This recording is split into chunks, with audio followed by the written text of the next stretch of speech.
when I speak with large executive groups, I like to ask a question. Raise your hand if there's some fear and anxiety in the room about AI.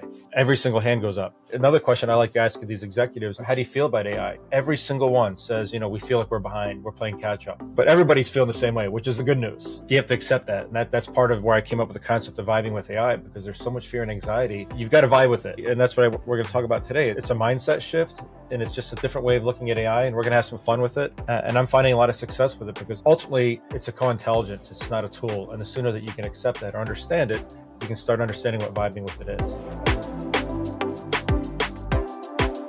Hello and welcome to the Conspiracy of Goodness podcast. I'm your host, Dr. Linda Ulrich, and I'm also the founder of a giant global website with positive news for curious people called the Goodness Exchange. Over at the Goodness Exchange, you can find out what's right with the world, and you can enjoy this podcast once a week to meet people like our guest today who have fresh ideas and they see a landscape of possibility for us all, and they take us there. My guest today is Arthur Zards. Arthur Zards is the executive director of the TEDx Naperville conference. And he is an amazing thought leader in the world of technology, communication, public speaking. Arthur has begun to do a lot of public speaking in the world of AI, how to embrace it, how to use it, how to vibe with it. That is Arthur's expression, how to vibe with AI. And of course, the world I come from, I'm just like everyday people. And I think that everyday people don't trust AI. They're fearful of the future that's going to come up with it. So Arthur and I recorded a podcast last week about AI and what there is to celebrate about it. Sure, there's a lot to be fearful of, but in episode 1 with Arthur Zards on the Conspiracy of Goodness podcast, you're going to hear a wonderful episode that we recorded. And we also said, well, gosh, we get people all fired up. Do they actually know how to get started? Do they actually know how to vibe with AI like Arthur has encouraged me to do, and it's changed my life? So here we are today, a part 2. I hardly ever do a part 2. But I really felt like Arthur was a good person to be our guide and putting our toe in the water and learning about how we ordinary people can use it to have really expansive lives and use more of our creativity, put more of ourselves into the things that AI can now help us with. So welcome, Arthur Zards. Well, great intro. Yeah, let's get started. I'm ready. I'm excited. Okay. Great. All right. So I just did a giant search of the internet about the kind of wonderful things that AI can already do. This podcast is being recorded, and I think it's important to say this. It's being recorded October 8th, 2024, because Arthur will start us off by telling us how fast things are changing. Yeah, when you mentioned that to a lot of people, there's fear and anxiety. It's not just the people that don't even use AI or not familiar with it. When I speak with these CIOs and CISO large executive groups, I like to ask a question. Raise your hand if there's some fear and anxiety in the room about AI. Every single hand goes up. And it's funny because I tell people, keep your hands up. And then I say, drop your hand if you could wave a magic wand and an AI never existed. Every single hand remains up. And when another question I like to ask these executives, and these are senior leaders, how do you feel about AI? I mean, are you up to speed? And every single one says, we feel like we're behind, we're playing catch up. The best statement was somebody said, I feel like I'm driving our company, our entire organization is driving down the highway on a car, and we need to change the tires, and we can't stop while you're driving. But everybody's feeling the same way, that's the good news. Yeah. So you have to accept that, and that's part of where I came up with the concept of vibing with AI, because there's so much fear and anxiety, and to a lot of people, it's like, whoa, if there's too much fear and anxiety, I'm just gonna wait and see, and it's changing so fast. You can't wait and see. You've got to do something, and then, but if you start thinking about, okay, I got to catch up, you're never going to catch up because the ship's left. You've got to vibe with it, and it's really, and that's what we're going to talk about today. It's a mindset shift, and it's just a different way of looking at AI, and we're going to have some fun with it. And I'm finding a lot of success with it, because it really is, ultimately, AI really is. It's a co-intelligence. It's not a tool, and the sooner that you can accept that or understand it, you can start understanding what vibing with it is. I want to pause right there. It's a co-intelligence. It's just, I think that's why I embraced it so right off, because I'm always trying to find ways to pack more into my brain or to do more in a shorter amount of time or to, to help others more quickly. And man, when I discovered AI, thanks to your prompting, and we're going to talk about prompts in just a minute, I have found it has helped me do so many things, which I described in episode 1. But we're gonna actually get practical today. We're not gonna just talk about what you can do with AI. We're gonna actually walk you through it, like almost like a recipe. Arthur's idea was that we treat this just like cooking. Like, not everybody knows how to boil an egg. Boil pasta. We want to start at the very basics. And I'm sure even if you're super familiar with AI, Arthur's going to help us do such a dynamic range of little experiments and this playing with AI that we will probably have lots new to share with anybody, even if you've never experienced AI in your life. For watching this, go get your phone, get your preferably a laptop or computer. Find your AI chatbot. You probably heard ChatGPT. That's probably one of the more common ones. It doesn't matter which one you use. Some people have arguments over, Gemini's better to the Copilot, or Perplexity, or Claude's better for this. It's changing so fast. What's good today is, if something's just a little bit better today, tomorrow it's the next one's better. I mean, they change, and they don't even announce the changes. The important thing is to find one. And I use the ChatGPT as my primary. I also use Claude and maybe Perplexity, but don't worry. When you get more into it, you can figure out which one is your preference. Just pick one that you're comfortable with, that actually looks nice and pretty, that you understand how to use, and just grab any of them. And it doesn't have to be the paid version. If you start vibing with it, you are going to get, most of these are free, but at some point you're going to be typing something in. If you get into the vibing habit, which you will, and it's going to say, sorry, the servers are busy right now, would you like to pay? And it's like $20 a month. I highly recommend the pay for it. But that's the first thing, is don't overthink which one do I even use, because that's you'll get stuck with paralysis. I use ChatGPT. I just use it all the time for this, that, or the other thing.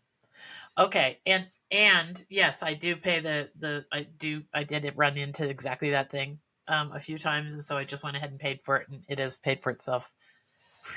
Probably 100 times over, or maybe 1,000 times over, for saving me time. I used ChatGPT, so I had it open, and I said, "Be Ina Garten." She's the barefoot Contessa. Yeah, cook.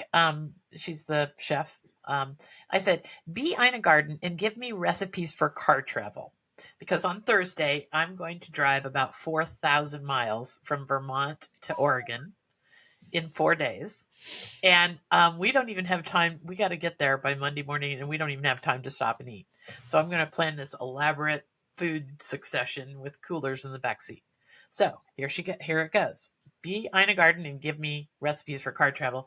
And there they are. Just herb chicken salad sandwiches, roasted vegetable and hummus wraps, cheddar and herb scones. I can bake ahead of time. I mean, I've got 15 recipes right there. I mean, this is like the simple integration.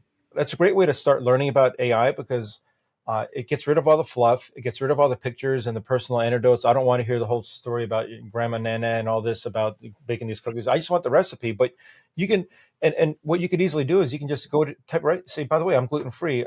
What's a substitute for flour? Or I don't like onions. Can you give me another recipe like this from my gardener, but without or how would Gordon Ramsay look at this recipe? When you start, that's the vibing, that engagement, and then you're going to find out, like, whoa.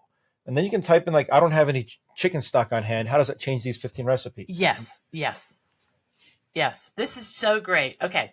I don't want to go away from that one because I need those recipes, but I can ask it again. Okay. So let's first talk about the prompt, because that was my prompt. Be Ina Garten and give me recipes for car travel. So there's my prompt. I could have said I'm gluten intolerant, or I could have also added, my husband doesn't like onions. The prompt is important. Talk about, first get us feeling, that's how far back we want to start. And the prompting is changing. So you might have heard the term prompt engineer. Prompt is when you have that, and I don't know if we want to share the screen and show people, but prompt is when you type, it's kind of like the search engine bar in the please do that. Go ahead and share your screen. Show me. The prompt is where you ask it any questions, like, I need, and by the way, you're going to see my spelling's terrible, because AI is smart enough to figure out how to correct my spelling for me, which is a nice. I need recipes. and it's going to ask you, what kind of recipes you're looking for. And so prompting is what you're typing in on that message. And you might hear the term prompt engineering, where people are like, oh, no, you need to become a prompt engineer and study and learn how to write the right prompts. And you can actually go down another hole. Again, everything that we're going to talk about today, there's multiple rabbit holes. And that's the fun thing about AI. And vibing, it's a weird concept to get past, but it's you have to treat it like a person. And it sounds weird. I like telling people, like, treat AI like your best friend, because they're going to be smart, insightful. Sometimes they're going to say something really stupid, might even get you in trouble because AI is not perfect. But I like treating it like a person, like you're truly collaborating or vibing with it. Yeah, me too. Sometimes I'll even say, "Oh, I'm sorry," or "Please." I always say "please." I do that. I do that a lot. I always say you're awesome, and it gives you a nice little, great, glad to hear. Hope you're having a great day too. I'm like, all right, I'm feeling better now. Okay, and that's okay. So we're both smiling right now. That's the not scary part of AI. It isn't all doom and gloom here, guys. It is a funny little notion to be in some sort of conversation with an artificial intelligence that darn well is not real. But I don't know. I feel like it brings out my best self sometimes. Do you think? Yeah, for me, and maybe there's a link to it. I talk about the AI is bringing in this age of originality, where every single one of us now has access to this artificial intelligence, from the big companies to the teenager, with their phone at a coffee shop, and that's a tremendous amount of power we all have. And if you can use that to get your own original idea, you're going to see original ideas are really going to be what's going to set people apart, because there's a lot of crap content people write me a blog post, they cut and paste it, you can tell it's crap. But if you can use it to start coming up with ideas or sharing your own original ideas, and for me, the originality is really important, because there's so much. AI is making a lot of boring content becoming, I call, good enough content. But so when I'm working with content, I'll write something and I'm like, hey, and one of the things you might notice, it's a small bit. Where is it? It says, memory updated right here at the bottom. The AI, as it's progressing, and once you start paying for the different versions, it's starting to have a memory, so that I came up with a content called, like, the AI dependency model of, like, what's four or five stages of AI. You have an appreciation or anticipation, an expectation, and then dependency. Just a little fun thing I'm playing with. I did that like a week ago. And then, just like last night, I'm watching the football game. I'm also on my computer. I'm like, hey, there's this thing called and I actually, yeah, let's even actually do this live. Here's where the AI starts getting fascinating, because, again, it's not a search engine. I'll say, and I actually usually do it with a microphone. Like, I actually just talk into the microphone and I actually have conversations with it. I'll be driving and I'll just be vibing it. I go, hey, remember my AI dependency model? Again, this is how I spell it. It's not even spelled correctly. So what? Oh, it remembers it. And it's even going to give me a little summary, which I'm going to tweak that because I don't need it. Like, what do you know about the Amara Law? And Amara Law is something, and you'll see what it is, where human beings tend to overestimate technology in the short term, but we underestimate the long term. Bill Gates, I recall Bill Gates has a famous quote about this. I'll even ask, didn't Bill Gates say something about this about 2 or 10 years? And again, I'm typing this bad spelling. Just this is how I'm vibing. Oh, that's the quote. We always overestimate the change that will occur in the next 2 years and underestimate the change that will the next 10. So while I'm watching the football game, I'm like, hey, what are your thoughts on me combining the Amara Law with the AI dependency model to show how we need to look at the long term with using AI? Again, that's where I'd want to go with this. And I'm like, I just want to see if what I don't want is to go do this and then find out that there's like 10 books written on the subject already. And then it comes up with I like this great idea. Hey, that helps me. Even if it's AI, I'll take that. But it's summarizing. Here's why I think this could work well. I'm like, yeah, that's what I was thinking. That's what I was thinking. Oh, that's an interesting. I didn't even think much about that So now I have something to work with, and I know it's somewhat original. And I'll even ask the AI, has anyone really mentioned the AI dependency model before? again, spelling incorrectly, who cares? It said, it appears to be unique creation. All right, I like that because I want original and unique. Because So remember what, just to keep everybody their feet on the ground, remember what this is doing is it's accessing all the content on the internet, because that's how these models were made. They just hoovered up every bit of content they could. And this thing is that fast referencing the all of the internet. So Arthur knows that he's not going to be plagiarizing somebody else. Is that the gist of it? yeah, and I'm looking for original because right here it says, to my knowledge, no one has explicitly referenced or formalized this exact type of AI dependency model before. And at least for me in my world, I'm a big believer, and not everybody has to agree at this age of originality, that AI is going to make a lot of things normalized, but also boring. And I really think that it's really going to enable us as human beings to find out what makes us unique. And what's beautiful about everybody watching this, everybody has an original thought or idea somewhere. And maybe it's a movie that you always wanted to produce, but you know that you're never going to go to Hollywood. You're never going to raise $100 million. Well, thanks to AI, you're going to see over the next couple of years, you actually probably could. You might have a script, a movie script you'd want to write. You might have a poem. You might have some coding. And if you start vibing with AI by just treating it like a collaborator, that's where the magic starts to happen. Like, and this is just a very simple example where I have an idea on a blog post that I'm writing. I'm like, yeah, I wonder, and I wasn't even sure how to connect that to Mars Law because I've heard about it. Because Bill Gates famously talks about, we overestimate 2 years, underestimate 10 years. I'm like, there's something there, but I just couldn't make the connection. And by using the vibing with AI, I'm like, hey, is there a connection here? It gave me 5 options. I'm like, ooh, I could take off 5. I could take 1. I could take none of them. But it just helped me spark or make those connections. And that's that third brain, because it's all computational power making these connections for me. Yeah, because it said to my knowledge. And when AI says to my knowledge, that means it's got all the knowledge that it's accessing, that something you and I as simple humans could never do. Okay, so we're going to take a quick break, and when we come back, we're going to give you some specific examples that you can riff on to improve your own life. Okay, we'll be back. You know how the constant negative noise in our digital lives feels like it's reaching a boiling point? Now, many of us have tuned out the news and social media almost entirely. Well, it doesn't have to be that way. There are newsworthy stories about amazing progress, innovation, leaps in human potential, and wonders in the natural world, and they're just not reaching the top of our feeds. We can have access to this, but none of us has the time or maybe even the emotional stamina to search through all the doom and gloom news to find what's right with the world.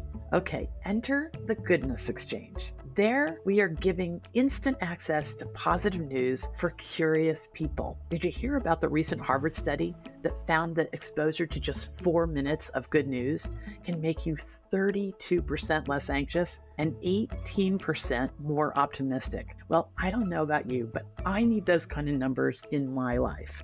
So, if you want to live with more joy and way less fear, it's really simple. First, you join us at the Goodness Exchange. Everyone around the world has the opportunity to access this kind of content. And we've promised no politics for about a decade, so you're safe from all that distraction as well. Second, you allow this new, more positive, balanced worldview to put a spring in your step again. It can change the way you react to your kids, your coworkers, everybody you come in contact with. And the stories we write about can make you the idea person in your circles. These challenging times call for us to wake up and take control of our perspective. The people who use the Goodness Exchange have the ability to react to the harshness of the world much different because they know way more about what's right with the world. And that's a resource. So subscribe to the Goodness Exchange, our YouTube channel and the podcast, and use this content to live a more expansive worldview. It is still an amazing world out there, and you can be a part of it. Welcome to the Conspiracy of Goodness.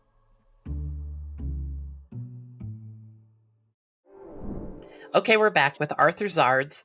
Arthur, if you decided you wanted to never mow your yard ever again, and you live in Illinois and it's dry there a lot by August, the grass turns to brown, and you said, that's it, I want to turn my whole yard into a xeriscape garden, so a dry garden. you could actually ask AI to give you a garden plan. Is that true? And I love that example because I had this book, and I can't remember the author. And this is honest vibing. This is not pre-prepared.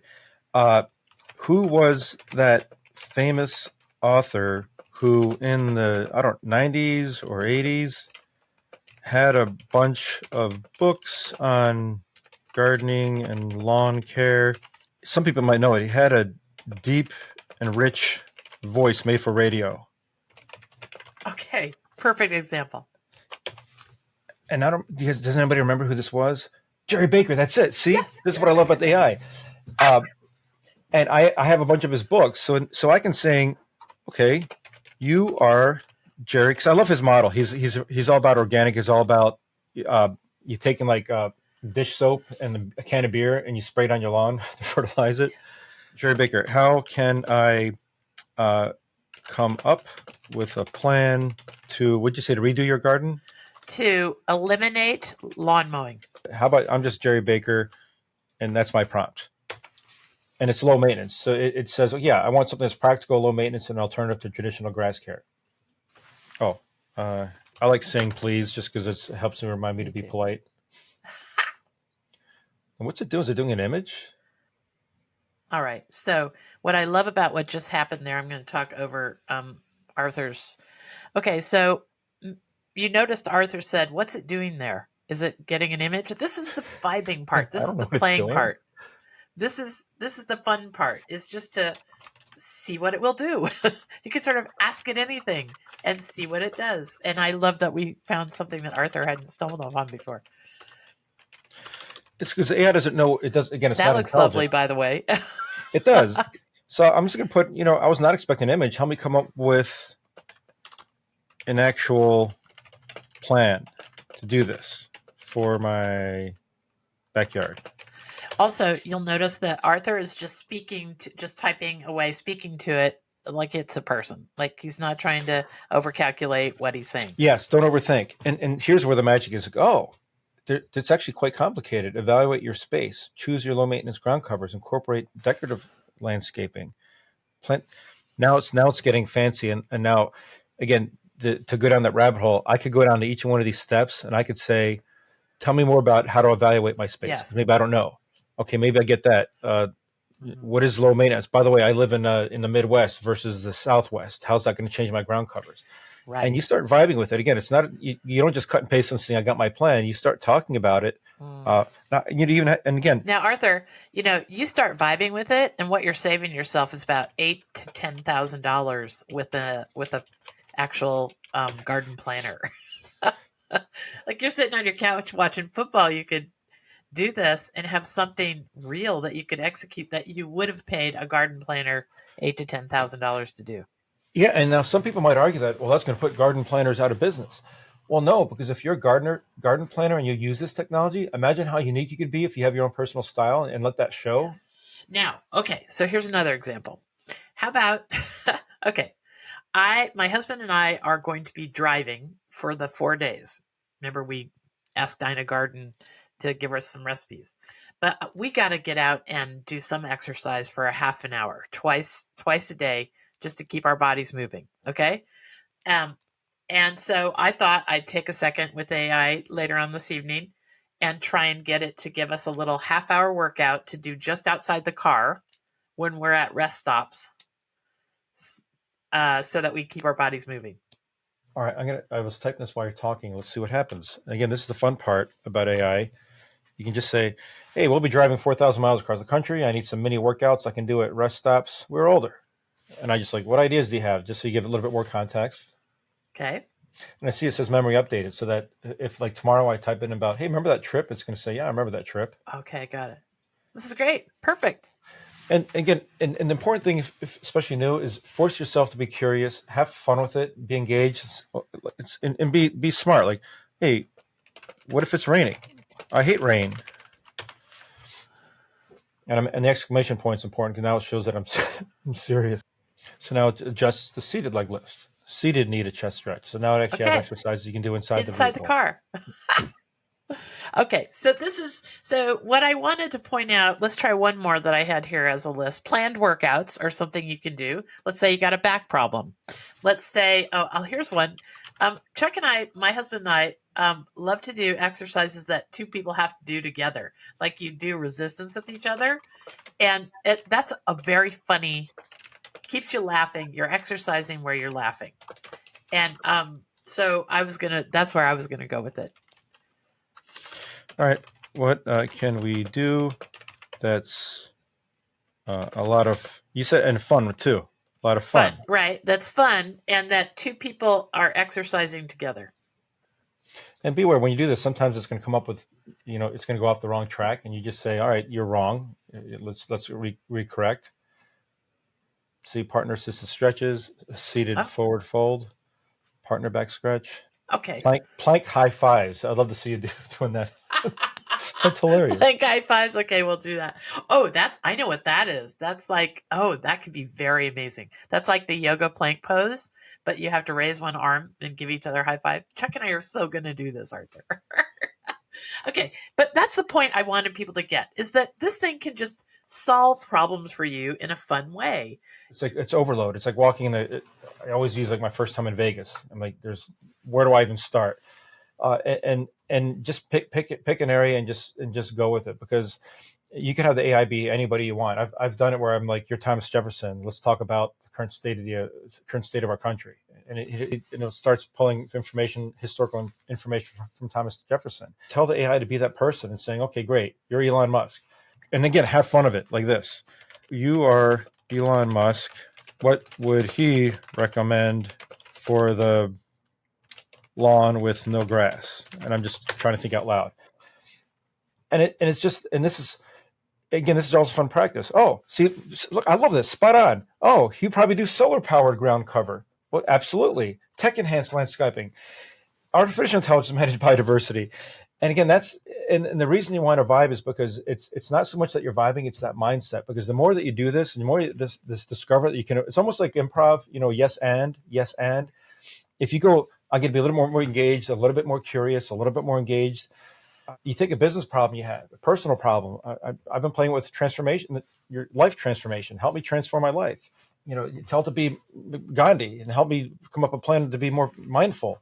It's amazing what it can do. But I really love it when you start using it to reflect on yourself, because being curiously engaged also means that you can have the AI ask you questions. And I know we didn't do a lot of that, but the best thing is that you say, I have a business problem. What questions do you have for me? That's what the prompt engineering is partly doing, that one prompt engineer questions, because it says, help me optimize it by asking me questions. You can have conversations where it's like, you're Thomas Jefferson, ask me questions about who do you think I am? Or what is my purpose of life? And then all of a sudden you start talking with you, and you come up with these insights that it's a collaborative partner. That's where it's a co-intelligence. You're like, I didn't think of that. I didn't think that I could even go in that direction. And when you grasp that thing that's unique to you, you leverage the crap out of it. That's okay. So I think one place where we can leverage the crap out of this is where I get too excited. So I know. No, I think it's huge. One place that I feel like I've leveraged the crap out of this is by playing devil's advocate. There you go. This is a really important part of AI that I think that what I notice is that there are people that are very strident about the way they think things should be. And they can be politically left or politically right. We don't talk politics on the Goodness Exchange, but in this moment, maybe it's pertinent to just like glance politics and say, sometimes when I'm in my own head, sort of thinking the world's going to hell in a handbasket, I play devil's advocate with that ChatGPT, and it has made me think anew so many times. I'll say, here's what I think, and what haven't I considered? That's my little phrase. That makes you put that like for people to cut and paste. Yeah. Yes. When you start saying like, what have I not considered? What am I missing?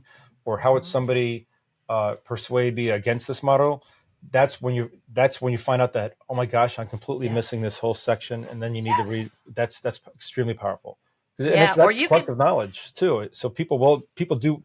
It's not like it's magically thinking that. It's taking the collective knowledge and saying, oh my gosh, with this content, all these people with all the information around the internet would say this. And you're like, oh my gosh, how did I miss that? Really Yeah. powerful. The other thing, here's another good statement, is I say, I think this. And then I say, improve my way of thinking. That is such a sentence. And I'll give people a business tip. And I guess it works with your family too. If you say that sentence to anyone, improve my way of thinking, it is a high compliment. And then you listen, you got to listen. It is a high compliment. It brings people into an orbit with you where you both can grow and learn. It creates deeper relationships. I'm telling you, improve my way of thinking could be the most important sentence you add to your regular conversations. But with ChatGPT, oh my gosh, I think it's taught me a whole lot of humility as well. Yeah, I love that. I'm jotting that down. Yeah, improve my way of thinking about this. I say, this is what I think. I'm absolutely certain of this. Then it'll improve my way of thinking. It'll give me 100 reasons why I should be a little bit more expansive in my way of thinking. I'm a little bit worried. Let's see what it says for me. Question assumptions, embrace divergent thinking. But and again, the important thing is the vibe with it is don't take everything like 100%. It's like, so what I love, like systems thinking. What I love about this, what is systems thinking? So I'm not even sure what that is. Again, and it's what's nice about the AI is that you don't have to feel like an idiot, like raising your hand or asking somebody, am I supposed to know what that is? Oh, it's a holistic approach. And then it's again, I'm vibing with AI. I'm like, systems thinking. I don't feedback loops. Oh, this is okay. How about tell me again, like you're talking to a 7-year-old. I just want to really understand the very simple, what is systems thinking? And let's see what it says. Again, it's like that you're being engaged, you're being curious. Oh, everything's connected. Things can go in circles. The whole's bigger than the parts. Hey, that's all I needed. And I again, vibing with it, you're always curious. You're always trying to ask more questions, and things take time. Now, I actually like this description for me as a 7-year-old better than the full detailed description, and it helps me think better and improve what I'm doing and how I'm thinking. Oops, wrong button here. Okay, so here's what I'm involved in our local zoning board. We live in a little tiny small Vermont town with I think 2,000 residents. It's very rural. It's the last place. It's where the Ben and Jerry's ice cream cows are. All the black and white cows. Our town has the co-op creamery that the Ben and Jerry's milk and ice cream comes from. So we're in this big hoo-ha about minimum lot sizes. So when you have a county that's still rolling green hills and forest, not any subdivisions that you can see from the road, you kind of want to keep it that way. You sort of want the door to shut behind you, right? So I'm trying to be more expansive in my way of thinking. So I just ask it, in order to balance development and maintain a rural character of our small Vermont town, tell me some strategies we can consider in zoning to avoid being overrun by subdivisions. And then it just gave me some fabulous ideas, really, that I could take to the next zoning meeting. And that's the beauty of it, because you don't know what you don't know. And then you find out that, oh my gosh, from a collective knowledge, it has all this experience of people within similar situations did A, B, C, D. Now you've got that in your pocket. Okay, I want to give people a few more before we close. A few more real practical applications that we stumbled upon. Golf. Let's talk golf. Okay, golf is the most horrendous sport to learn, to be at the learner stage in front of others. I mean, you just look like you're completely lost control of your body when you're in those first swing stages. So I found that I could ask ChatGPT to coach me on learning to swing a golf club. And I got pretty far. I would just take my laptop out into the yard where I still had cell service. Seriously? And yes. And then I would say, I missed the ball entirely. I would tap that in. And then it would say, it would give me, okay, we'll do this. And then I'd say, whatever, back and forth. And it was like having my own golfing coach. And nobody was watching me. I had to have improved 100% by the first time I actually went and had to swing a golf club in front of others. And that is funny. That's a new one for me. Yeah. I mean, and because you could type in, you can report back what's happening, with what your last swing. I just And, hit and it's only a myself. matter of time before you set up your little camera and it's going to analyze the camera and actually watch your It's only a swing and matter of actually time. do feedback. I love Yeah. that example. That's a good Yeah. one. Here's one. How about this idea of if you have any kind of a learning disability or kind of a just way that I don't know. I just think every brain is beautiful and we're just all wired slightly different. But I think that there are applications with AI if you've got dyslexia or if you've got autism, if you're on the autism spectrum or ADHD. You could actually probably put something in as a prompt saying, my boss wrote me a letter complaining of this and I have ADHD and I'm not quite sure how to respond to that. Help me respond. I think that there are ways. I don't know this, but I think that it wouldn't take very long for anybody who has anything that I just described to just start vibing with AI. And you said something important there. I want to make sure people realize because you said, like, for ADHD, help me respond. That's not search engine thinking is write me a letter to respond to my boss. I have ADHD. Vibing is help me because what it's going to do is going to come back to some questions. Okay, let's have some more context. Answer this, answer this, answer this. And that's where the vibing comes to play. Now it's collaborative, it's co-intelligence. And I love that example because when you start practicing and thinking like that, because the more you understand how that works, the more you're going to start using it. And again, most people just get blown away by the recipe thing that you started at the beginning. They're like, I didn't know it did recipes. And then you could actually swap out ingredients and give that's a quick way to vibe. And if you only start there, that's the way in. That's the point of our conversation today. I have a friend I wanted to mention. She got a $37,000 bill from a trip to the emergency room that she made. And it was a car accident. It was minor by most people's standards, but she broke a leg and had all these other problems. And she got a $36,000 bill. And she thought it was excessive for what went on. So she asked AI to help her formulate a response to the hospital bill that would cut her bill in half. Because she thought it was worth 17,000 or somehow in her. She's a very linear thinker. She thought it was worth about half as much as they charged her, and it did. It wrote this amazing letter that she tweaked and added to, and took some time. But she would have never known where to start. It's almost like we designed this, which we didn't. You said she tweaked it. And again, you've mentioned it a bunch of times, like with writing.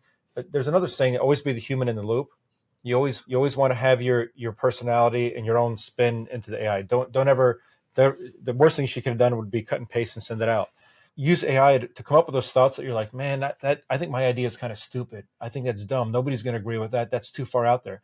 That's where, at least for me, that's where the magic of AI is, because I type in, what do you think of this? And it says, hey, I love the idea. Nobody's thought of that before. And I'm like, yeah, it's like my buddies give me a pat on the back, versus where you might like, I'm not going to share that. And that's really true. A lot of this is it allows you to just be who you are. Talk Yeah. about the freedom of self-expression and not having to be self-conscious. That is a really key to interacting. I want to share this one with you. So I'm interviewing in about 4 weeks the author of this book, The Tools They Deserve. He's amazing. He's not well known, but he's doing some incredible things in the world. So AJ Cravell helps schools develop ways of looking at themselves, which is hard. Schools and school boards. Who wants that job? But he's nailed it. And this book, The Tools They Deserve, is about what we can do differently for kids rather than have a kind of a retribution environment where there's like, you do this or you get punished. You do this or you get the Right. bad grade. You do this. That's what we're doing, right? So this is mostly a book for teachers or school boards. But I know what he's saying is true for all of us when we walk down the street and we see a kid coming at us that we're a little frightened of, or we have the neighbor kid who's always getting in trouble. So I asked ChatGPT to give me the ideas in this book that would apply to ordinary people's lives. And it did it. And that's some of the questions I'm going to ask him, because not everybody's going to want to listen to a podcast about an author who writes for school boards. That's But wild. the book is so full of insights that you and I can use when we listen to the news. I listen to the news entirely differently now because of my brushes with AJ Cravell. He's made me understand youth and gangs.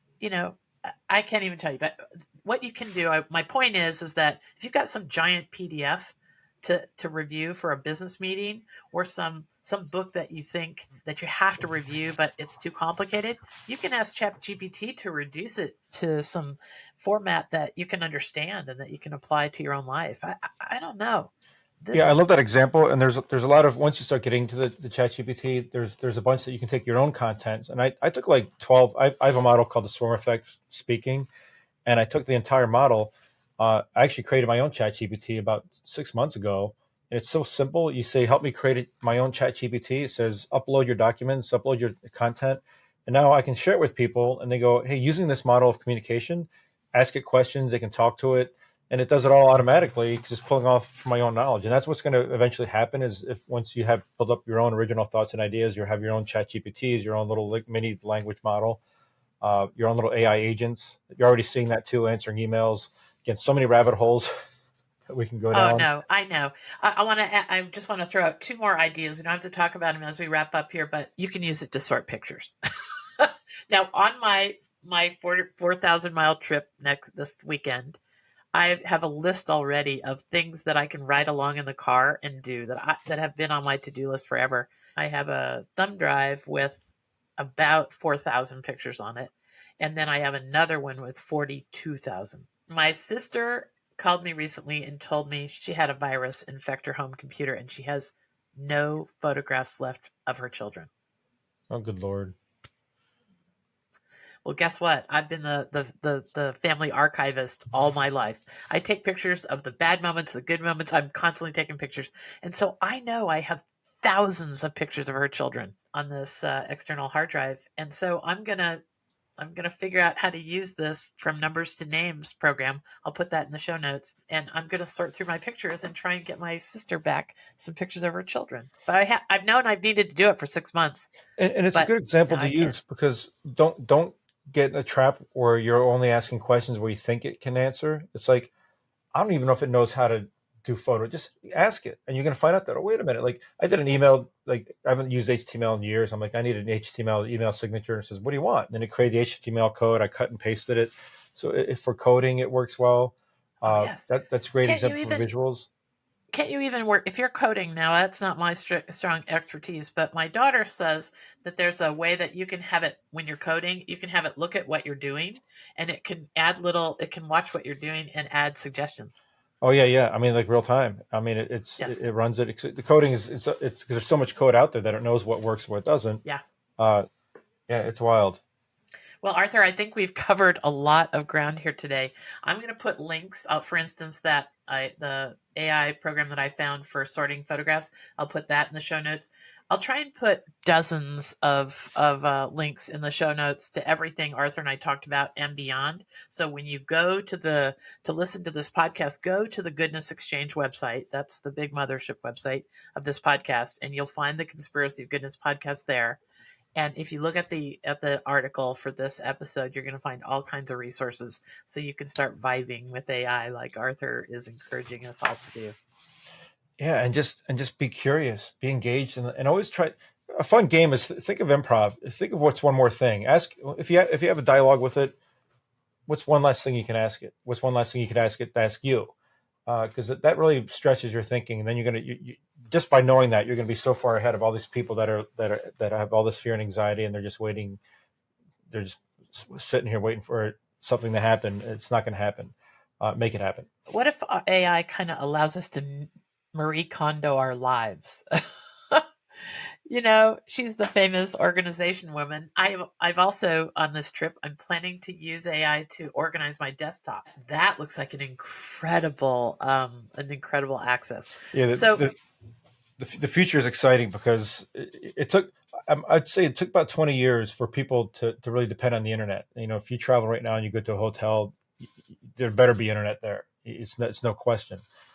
I'd say 5 to 7 years, it's gonna be like that with AI, where you're gonna be like, how do I live without AI? So it's exciting, and the sooner you start using it now, the sooner you're gonna be prepared for that. Everybody's gonna have their own little assistant that you can just have a quick chat. Hey, set up this meeting, cancel that meeting, write a draft for this, because it's already, the AI knows how I talk. So it says, hey, my tone and voice, and it'll help make connections of how I think and how I put things together. That's mind blowing. I'm like, but you got to vibe with it. Yeah. Okay. Well, we're going to be off and running. I will check back in with Arthur in another 6 months and see, now that we are all up to speed. We'll talk again in 6 months, Arthur, and we can find more that we can do with it to improve our lives and expand what's possible. Thank you Excellent. so much, Arthur You're welcome. Zards. I enjoyed it. Take care. Okay. Talk to you next week. Bye bye. Bye bye.